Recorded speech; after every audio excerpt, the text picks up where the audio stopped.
Hello दोस्तों, स्वागत है आप सभी को मेरे यूट्यूब चैनल अमीन की दुनिया में। दोस्तों, मेरे यूट्यूब चैनल अमीन की दुनिया पर मैं 9th क्लास का जो मैथमेटिक्स है, गणित है, उसको प्रश्नावली 1 से लेकर के यानी कि जितने भी बुक के अंदर प्रश्नावली है, एक्सरसाइज है, उस सभी को प्रश्न बारी बारी से हल करने के लिए मैं तैयार हूँ। और हल कर के आप सभी बच्चों को मैं बतलाने वाला हूँ कि किस तरह से पढ़ाई करेंगे तो आप सफलतापूर्वक प्राप्त कर लेंगे और मैथमेटिक्स को जानकार हो जाएंगे मेरे दोस्तों, मेरे छात्रों। तो चलिए मैं इसी के साथ शुरुआत कर रहा हूँ कक्षा 9वीं का गणित विषय का पढ़ाई। जैसे आप लोगों को मैं बतला रहा हूँ कि कक्षा 9वीं में प्रश्नावली जो 1.1 है मैथमेटिक्स में, उसे कैसे सोल्व किया जाता है। सभी प्रश्नों को आप बोर्ड से ध्यान से बने रहें, मैं बतला रहा हूँ। कक्षा 9वीं विषय गणित, पाठ संख्या 1, संख्या पद्धति, भाग 2, प्रश्नावली 1.1। यानी कि प्रश्नावली 1.1 में दोस्तों प्रश्न है कि क्या शून्य एक परिमेय संख्या है? क्या इसे आप p/q के रूप में लिख सकते हैं, जहां p और q पूर्णांक हैं, p बराबर 0 नहीं है। मेरे दोस्तों, तो ये प्रश्न है, तो इसका हल करने के बाद हल किया जाएगा तो इसका उत्तर होगा हाँ, शून्य एक परिमेय संख्या है। यानी कि शून्य एक परिमेय संख्या है। तो इसे साबित करने के लिए कैसे किया जाएगा, तो p बराबर 0 यानी कि p/q के जो रूप में लिखा जा रहा है, तो p ऊपर वाले संख्या है तो p बराबर 0, q बराबर 1 2 3 4 5 6 7 यानी कि अनंत संख्या होते हैं जो परिमेय संख्या होते हैं। तो इसलिए p बराबर 0/1 यानी कि p यहाँ पे p का मान 0 दे दिया गया और 1 q का मान दे दिया गया। इसे बटा के रूप में लिखेंगे तो इसका आंसर 0 होगा मेरे दोस्तों, मेरे छात्रों। तो इस तरह से दूसरा उदाहरण है 0/2, यानी कि 0/2 को जैसे आप करेंगे तो पाएंगे कि 0 ही आंसर होगा। किसी भी 0 संख्या में भाग करने से 0 ही प्राप्त होता है। इसलिए यह आप आसानी से कह सकते हैं कि शून्य एक परिमेय संख्या है जहां p और q पूर्णांक है और p बराबर 0 नहीं है। ये आप साबित कर बतला सकते हैं मेरे छात्रों।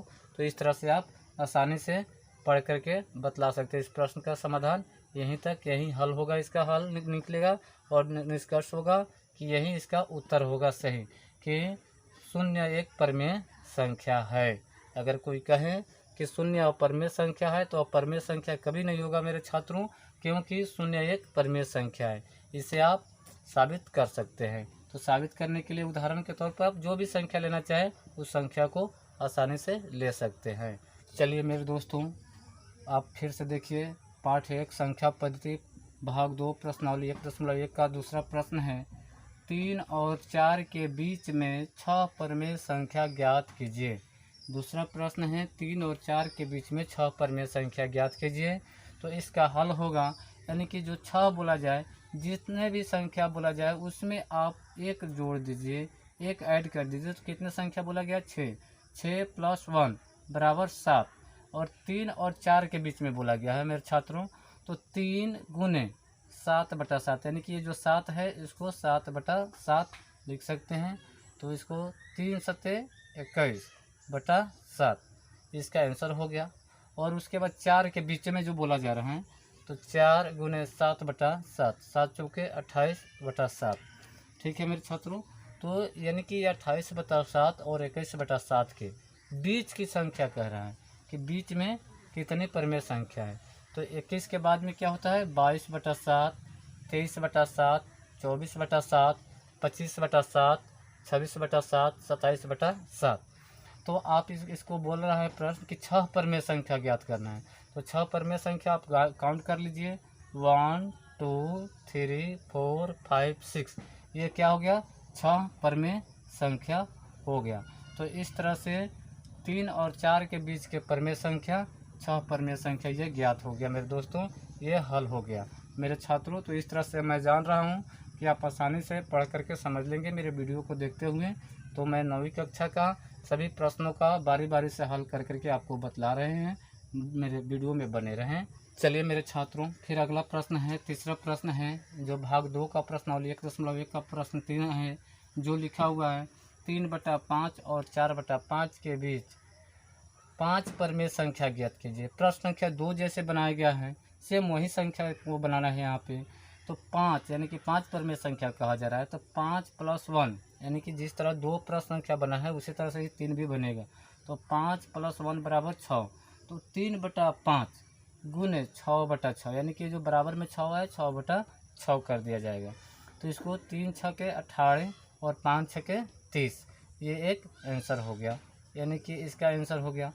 और उसके बाद है 4/5। तो 4/5 गुने 6/6, 6 चौका 24 और 5 छके 30। ये एक आंसर इसका ये हो गया। तो चलिए इसके बीच के 24/30 और 18/30 के बीच की संख्या को हम लोगों को क्या करना है, ज्ञात करना है। तो 18 के बाद वाली संख्या कितना होता है, 19, 19/30, 20/30, 21/30, 22/30, 23/30। यानी कि कह रहा है कि 3/5 और 4/5 के बीच 5 परमेय संख्या ज्ञात कीजिए। तो आप इसे काउंट कर लेंगे मेरे छात्रों कि 19/30 1, 20/30 2, 21/30 3, 22/30 4 और 23/30 5। यानी कि 1 2 3 4 5, ये 5 परमेय संख्या हो गया मेरे छात्रों, मेरे दोस्तों। तो इस तरह से मुझे उम्मीद है कि मैं जो भी प्रश्न को हल करके बतला रहा हूँ, आप सभी को शांतिपूर्वक देख करके मेरे वीडियो को देखते हुए आप शांति से मेरे वीडियो को देख करके पढ़ करके और समझ सकते हैं कि प्रश्न कितने हल्का है और कितने आसानी से बनाया जा सकता है। बस गणित का यही है कि आप लोग समझते चले, और पूरे गणित को मैं इसी तरह से वीडियो के माध्यम से आप लोगों को बतलाते चल रहा हूँ। अब मैं अगला प्रश्न संख्या 4 आप लोगों को बतला रहे हैं, बोर्ड पे बने रहें मेरे छात्रों। मैं अभी फिर से अगला प्रश्न लेकर के चौथा प्रश्न यानी कि अगला प्रश्न जो चौथा है उसको ही मैं आप लोगों के साथ वीडियो में शेयर कर रहा हूँ, बना करके सॉल्व कर करके। तो आप लोग आसानी से मेरे वीडियो को देखिए। नीचे दिए गए कथन सत्य है या असत्य, कारण के साथ अपने उत्तर दीजिए। यानी कि कारण के साथ भी बतलाना है मेरे छात्रों। तो इस तरह से है कि प्रत्येक प्राकृत संख्याएं एक पूर्ण संख्या होती हैं, यानी कि प्रत्येक जो प्राकृत संख्या है वो पूर्ण संख्या होती है। तो हाँ, इसका उत्तर होगा हाँ, यानी कि ये सत्य है। क्यों कि प्राकृत संख्या 1 2 3 4 5 इस तरह से अनंत होते हैं, उसी तरह से पूर्ण संख्या में एक शून्य मिला करके 1 2 3 4 5 इस तरह से पूरे पूर्ण संख्या होती है, यानी कि प्राकृत संख्या होती हैं और पूर्ण संख्या दोनों सेम होती हैं। इसलिए प्रत्येक प्राकृत संख्या एक पूर्ण संख्या होती है, ये सत्य है। और दूसरा प्रश्न है इसका कि प्रत्येक पूर्णांक एक पूर्ण संख्या होती है, यानी कि प्रत्येक पूर्णांक एक पूर्ण संख्या होती है। तो नहीं, प्रत्येक पूर्णांक एक पूर्ण संख्या नहीं होती है, क्योंकि ये असत्य है। जैसे पूर्ण संख्या 1 2 3 4 5 होता है और पूर्णांक जो होता है 1 2 3 4 5 इस तरह से होता है, तो यह असत्य है, यानी कि पूर्णांक संख्या नहीं है। प्रत्येक पूर्णांक संख्या पूर्ण संख्या नहीं हो सकती है, इसलिए इसका उत्तर होगा असत्य है। जैसे अब तीसरा प्रश्न लेकर के इसका प्रत्येक परमेय संख्या एक पूर्ण संख्या होती है। तो नहीं, पूर्ण संख्या क्यों नहीं होती है। जैसे कि प्रत्येक परमेय संख्या को बटा के रूप में अगर लिख दिया जाए 3/5, तो 3 में 5 से भाग करेंगे तो इसका शेषफल बचेगा ही नहीं। तो इस तरह से आप इसको असत्य बोल सकते हैं कि प्रत्येक परमेय संख्या एक पूर्ण संख्या नहीं होती है। इसका उत्तर होगा यानी कि असत्य है। तो इस तरह से आपको अपने उत्तर को कारण सहित मैंने बतलाया। मुझे उम्मीद है कि मेरा वीडियो अच्छा लगा हो और मेरा प्रश्न अच्छा लगा हो, समझाने का आइडिया अच्छा हो।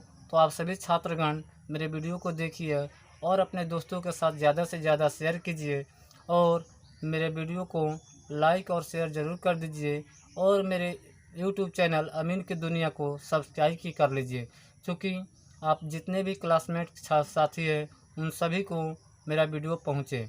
इसलिए मैं आपसे बोल रहा हूँ फिर से एक बार कि मेरे यूट्यूब चैनल अमीन की दुनिया को आप सब्सक्राइब कर लीजिए और बेल आइकन को प्रेस कर दीजिए, क्योंकि मेरा हर रोज़ का वीडियो एक अपलोड करता हूं जो कि आप लोगों के लिए ज्ञानवर्धक होता है। तो छात्रों, दीजिए इजाज़त, नमस्कार।